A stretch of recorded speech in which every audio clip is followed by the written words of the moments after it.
Ethan lived in a small seaside town where the waves woke him each morning with their gentle rustle, and the air always smelled of sea salt and fresh bread from his grandmother's bakery. His life was slow and predictable: repair work in his workshop, helping the fishermen, evening walks along the shore. One summer day, a young woman from the city arrived, Claire. She came for a few weeks to rest and gather material for her photography project. Her camera was like an extension of her hands. She captured every detail: the red poppies along the road, the weathered fishing boats, the peeling paint on old houses, and the gulls that boldly stole bread from the fishermen. They first met at the market. Claire was trying to photograph an old fish vendor when the wind snatched the town map from her hands. The paper flew straight toward Ethan, who happened to be nearby. He caught it and walked over to her. "Your map, traveler," he said with a warm smile. "Thank you," she replied, "you just saved me from getting lost. In a town this small, you can't get lost, as long as you know where the sea is." Later that day, they met again at the pier.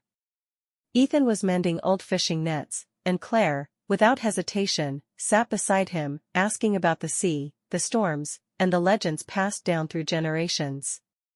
From that evening on, they began meeting regularly. He brought her warm cinnamon rolls from his grandmother's bakery, and she showed him her latest photographs.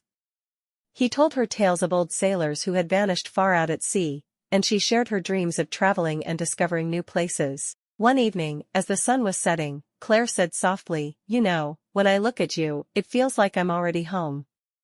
Ethan looked into her eyes and replied, "I think I've been waiting for you all my life, I just didn't know it." Summer brought them together, autumn's cold winds gave them a reason to stay close, and by winter they were already making plans. Claire wanted to take Ethan to the city, to show him the galleries and the glow of the streets at night, while he dreamed of taking her out into the open sea at dawn, where the sun would rise straight from the waves. But the day came when Claire had to return to the city. At the bus station, she held his hand tightly, as if afraid to let go. "I'll come back in spring," she promised. "I'll be waiting," Ethan whispered. Through the winter, they wrote letters. He kept her photographs in a small wooden box, and she wore a silver anchor pendant he had given her. When spring came, Claire returned.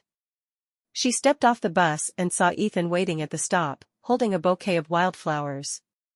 This time, they both knew, their paths would never part again, because under the same sky, love is always closer than it seems.